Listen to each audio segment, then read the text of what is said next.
Hey everybody, welcome to another episode of Coffee with Chris. Now, when you start preaching, when I started preaching, I remember reading an early book about preaching, and what the author said is don't ever use the pulpit as the coward's castle. He said don't ever use your position to yell insults at the passerbys, because of your position, they'll never challenge you on what you say. And we live in a day and age right now where everyone has a pulpit, everyone has a platform through social media. And what often happens is people are sitting at home, sometimes in their PJs, eating something, and then they're texting out things and they're just throwing out insults. They're throwing out very statements that are very provoking people to anger, and they're saying things that they have no idea what they're really talking about. And what happens is there's no recourse.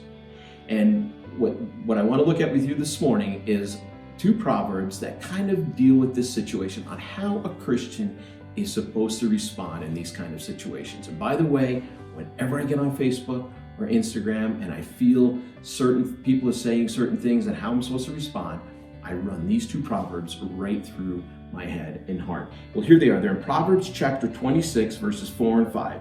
It says, "Answer not a fool according to his folly, lest you become like him yourself." Pretty good. Don't respond. Then it goes right on, verse 5. "Answer a fool according to his folly, lest he be wise in his own eyes." Well, what is it, Mr. Proverbs? What is it? Do we be silent or do we say something? And the answer is yes.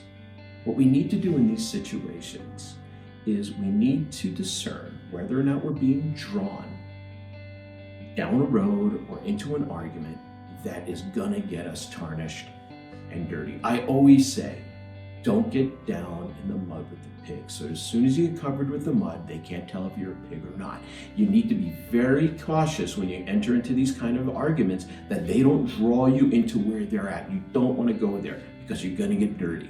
But there are times when we need to say something. And what I normally say is, if I don't say anything, will it be presumed that I'm agreeing with them?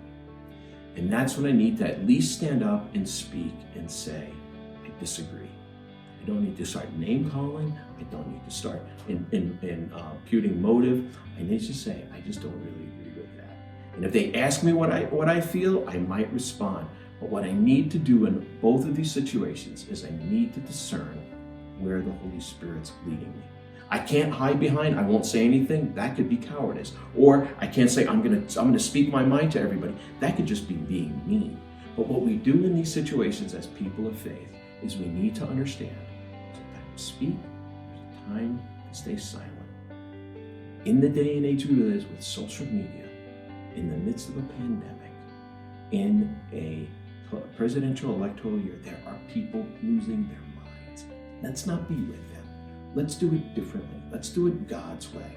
Let's speak when He tells us to speak and be silent when He tells us to be silent. Let's discern how the Holy Spirit leads us, and I'm sure He'll lead us in the way that He sees fit. So God bless you today. Have a great day.